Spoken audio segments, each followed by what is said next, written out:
Hello there.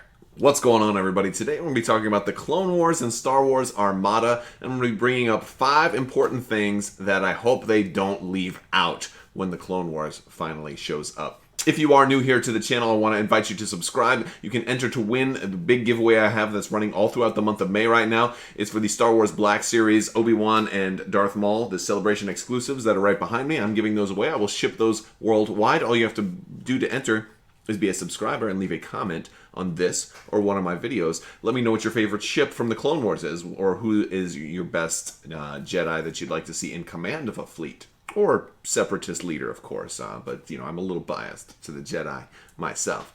So, I want to talk today a little bit about the different things that I think really need to be included when the Clone Wars does arrive to Star Wars Armada, because, well, this is going to be like a major turning point for the game. Star Wars Armada, best game ever, tabletop game, you know, massive fleets and everything, but you've got this problem of it's got a slower release schedule. Or at least to some people it seems like a problem, because they get worried that, you know, we haven't had any new expansions in a year. And I'm like, well, you know, that's probably okay. Not every games get lots of expansions. We just kind of have been spoiled recently, because in previous years we have gotten multiple new ships each year. So it's been slowing down. So when the Clone Wars does come, we can expect a lot of new life being breathed into Star Wars Armada. It'll be a lot more popularity, probably draw in a lot of new people too. So there's 5 things I hope that they don't leave out. I'm going to start off with number 5, maybe kind of in lowest priority, but something I definitely hope is more huge ships. Now, we know from everything they've talked about with the Super Star Destroyer that's showing up this summer that they've talked about huge ships more as a category of ship rather than just an individual ship. So that stands to reason that more huge ships will be on the way. I don't think we need an overload of huge ships, because they are kind of expensive and they do take up a lot of room. I'm running out of shelf space myself, so I'm going to have a hard time trying to find a spot to fit multiple huge ships. But I think the Clone Wars brings up some great canonical opportunities to bring in more huge ships. Specifically, the Subjugator class, the Malevolence, you know, the Grievous's ship that had the big ion cannon. It's a great option for a huge ship in the Clone Wars. Also, I would argue that the Lucrehulk should behave kind of as a huge ship. I think a Lucrehulk is, you know, the droid control ship, the big donut. It's kind of in this size category where it's like in between large and huge. So I feel like, you know, they could go either way with it, but it would make more sense to me if we saw it as a huge ship, just because of the way it would behave.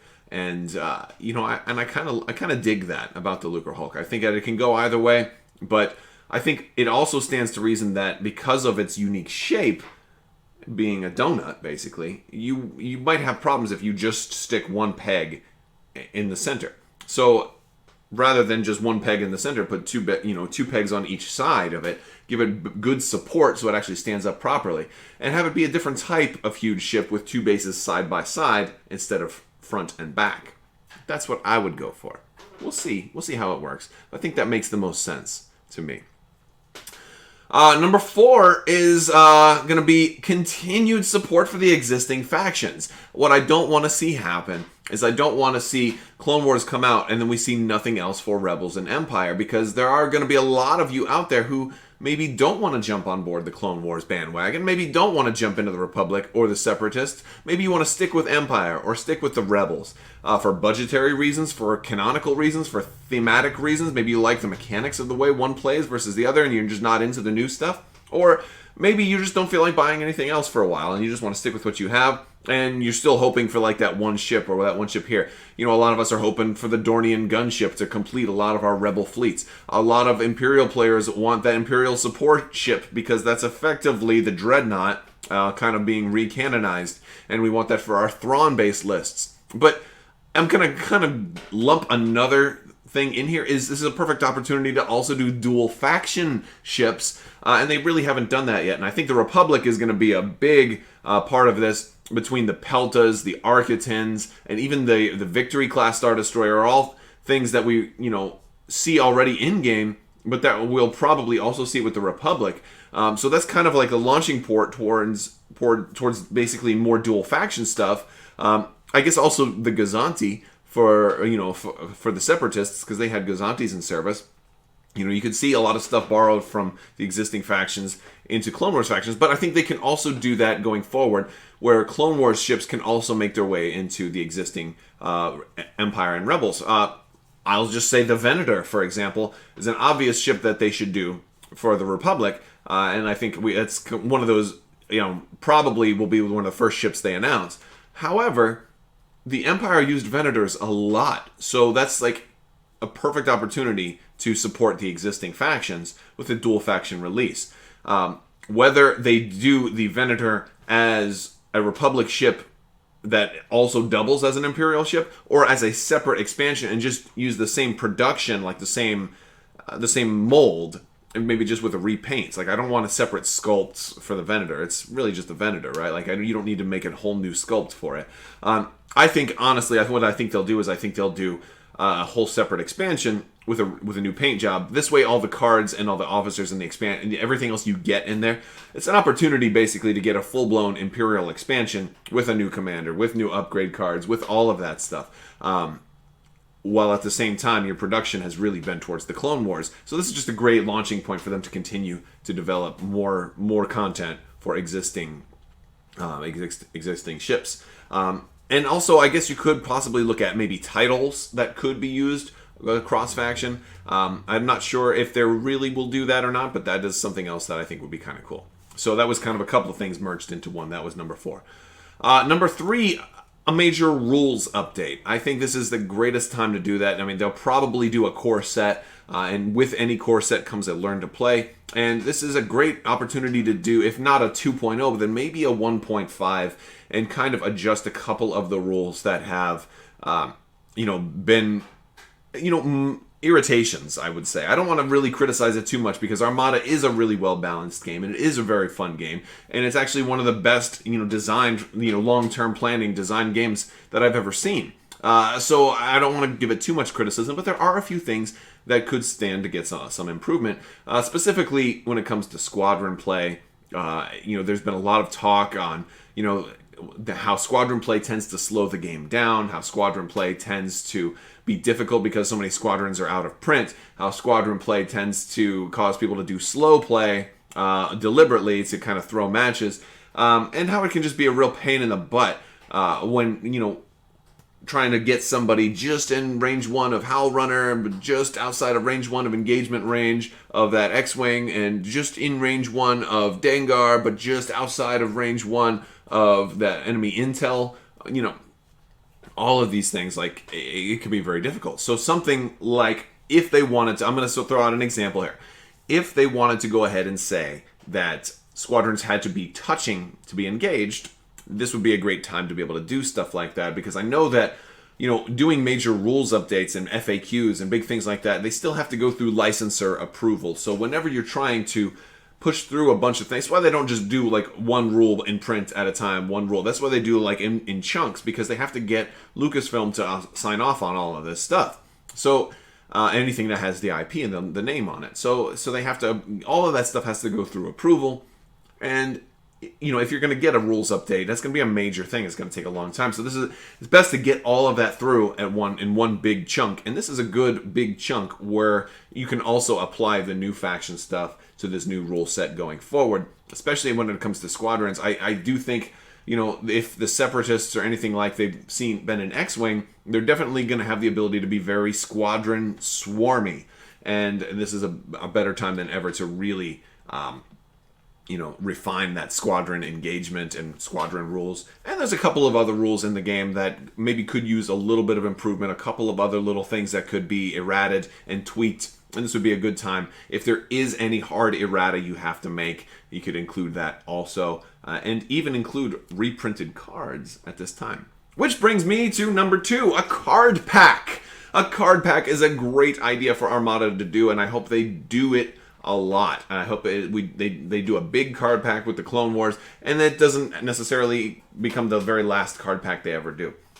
So they continue to do these as needed. So what I want to see out of a card pack is all of those upgrades that were not in other factions. Every upgrade that was restricted to only one faction. Every upgrade that was only on one ship, therefore it was only on one faction. Those upgrades that are hard to get. I'm talking about turbo laser reroute circuits. I'm talking about spinal armament. I'm talking about all of those cards that people really want, but they don't want to have to buy a $50 ship to get one card. All of that kind of stuff.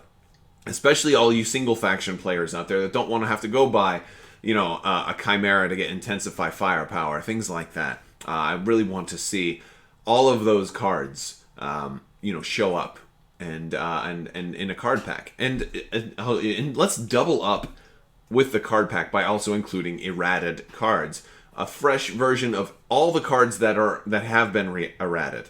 And we can include commanders that way too, like Riken and Turbo Laser Reroute Circuits has been errated as well. So that's a double, that's a twofer. So errata all the cards that need to be errated, put them in the card pack as a bonus, but also put all the onesies and twosies, all those single faction only upgrades, put those in the card pack as well, and have stuff. Also include in the card pack any new cards that might only come in the Clone Wars first wave for Rebellion and Imperial players. So those of us, let's say the Republic comes up with a really cool LMNOP turbo laser gun, okay, that launches lightsaber nunchucks at enemy ships. Really, really cool that comes with the Clone Wars. Well, if it's just a turbo laser upgrade, let's let the Imperials and the Rebels also have an opportunity at that without having to buy the Clone War stuff. And the other good thing about that is it's just extra cards too. So if you do want to outfit your whole fleet with it, now you can do that a lot easier. I think that could also encourage people to buy more ships too, because like if this ship is really good, but with this upgrade, but it requires like a third, you're more likely to buy an extra copy of the ship if you know you have upgrades ready to go on it. So card packs, and they did say they want to do this for their other games as well, so I think it's something, I think the writing's already on the wall for a card pack. It just makes good sense. The community response to card packs in Star Wars Legion has been overwhelming. I think it's only a matter of time before card packs come to all their other games that use cards that didn't have the perfect thought ahead to include every card that you might want if you're only a single faction player. Card packs. And the number one thing that I want to see in this game is a cheaper entry point. Now, this could come as just a cheaper core set, or it could come as an essentials kit. But the problem, one of the biggest problems with Armada is the cost to entry.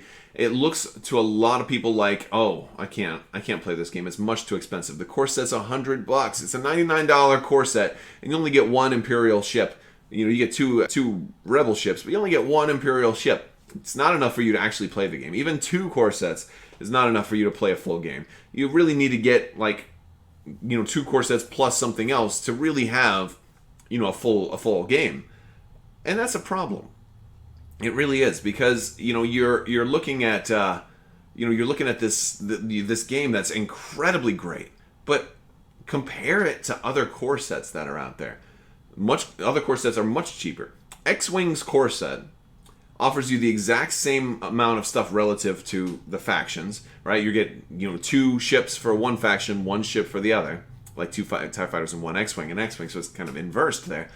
But and I recognize that Armada also gives you squadrons, but the game is primarily about ships. Squadrons are kind of an extra thing. It's like saying, well, X-Wing gives you upgrade card, you get proton torpedoes, but but I also have main guns, so to me it's a little bit different. And considering that activation order is a real part of the strategy, by having only 1 ship in the core set for Armada, that really doesn't give you any of the tactics that the game really implies. So by having a cheaper core set, people can now, like let's say you just do an essentials kit like Rune Wars has had. You give somebody maybe a $20 or $30 box that has all the stuff they need to get started: a damage deck, the dice, the maneuver tool, your range ruler, your rules, your printed out rules, your obstacles, all of the stuff that you need, the cardboard tokens that you need to actually play a game. And then they can just start building their fleet a la carte. Like if they just want to run Imperial Star Destroyers, they can buy the Essentials kit and a couple of Imperial Star Destroyers, and they're good to go. And that's kind of how it should be. That would make the game seem so much cheaper. And also, with a 200-point format coming out, that will let people build a fleet full of small ships only. Like if you want to play Empire and you just want a Gladiator and an Architans, and a Gazanti in your 200-point fleet, Well, now all of a sudden you can buy that Essentials kit and then those 3 ships, and then you're done. And that'll be kind of cheap. I think that actually, depending on what they price the Essentials kit at, that could be cheaper than a core set. So you get a lot of new people into the game at a much cheaper price. If they don't do that, if they instead only go with a Clone Wars starter, then I just hope that it's cheaper than $99, because that's been a big turnoff to people relative to how much stuff that comes with it. If it means they have to reduce the amount of plastic that comes with it, I'm fine with that. We don't need quite that many squadrons, especially when there's already squadron packs that are going to be available alternatively. So if you just did 1 ship per side in the core set and maybe 2 or 3 squadrons per side, then, or maybe 2 clone squadrons and 4 droid squadrons with 1 ship each, that reduces the amount of plastic in the core set. That also, can reduce the price. Something like that would work, or just go for full blown and give us a really populated core set and just eat some of the cost, because that it's going to be an excuse to get more people into the game, and maybe it's the investment that counts in this case. However, I just want a cheaper entry point, because I have had so many people just come and say, "Oh, this game looks great, but it's way too expensive." And I try to argue with them, not to argue really, but to tell them it's not that expensive, because once you get your fleet built, you're done. Whereas other games like Legion and X-Wing have new stuff coming out constantly. To stay current and to stay up to speed with those games, you're going to spend a lot more in the long run. Whereas Armada, you can go a whole year without having to drop a dime. So if you look at your yearly cost, Armada is much cheaper. But with a $100 core set, people can't see that far ahead, because having to just spend like 20 or 30 bucks at a time, with X-Wing, so much easier than having to drop 100 up front, especially on a gamble if you don't know you're going to like the game that much. So the core set has to be the most appealing ever, right? It has to be very, very appealing. So that's what I have to say about that. All right, guys, that's all I've got for you today. This has been 5 things I hope they do in the Clone Wars for Armada. Let me know what you think in the comments below. I would love to hear from you guys. Let me know if you're excited about the Clone Wars coming to Armada. If you've followed me long enough, I'm very excited. So I can't wait for more information regarding that, as well as all the other new Armada stuff that is in development and coming our way. It has never been a better time to be an Armada fan. And I'll put a link to some Armada videos over here at the end also. I want to thank you all so much for watching, and as always, have a great day.